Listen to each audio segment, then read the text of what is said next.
ឈុំសម្បូរជាព្រះអូនអូកូននឹងអូនចង់ទូនអើយព្រៀបសំផអូនទុកថតបងលូនកាត់ខ្យល់រំភើយ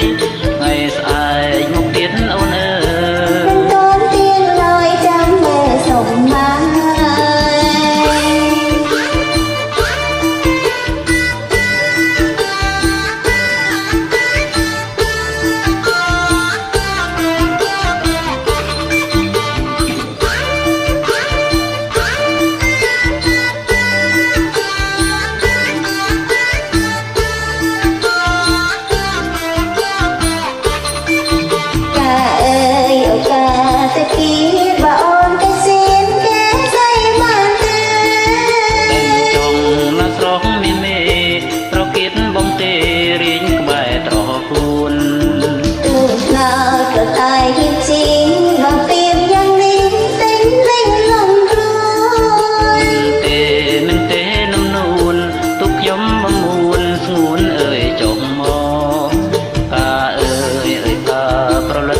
ប្រឡែងនិតនិត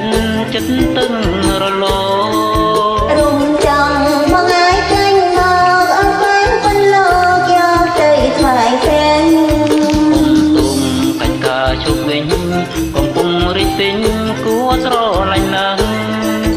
កាឈុំសម្បូរជាព្រះអូនអូកូននឹងបងចាញ់ទូងអើយ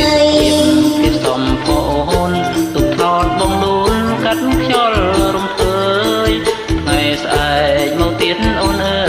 យមិនតន់ទៀនឡើយចាំមើលសុំមក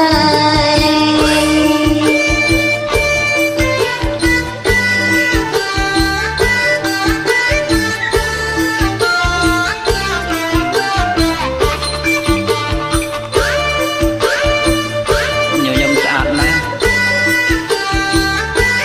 ស្អាតដូចតាឈូងអរគុណ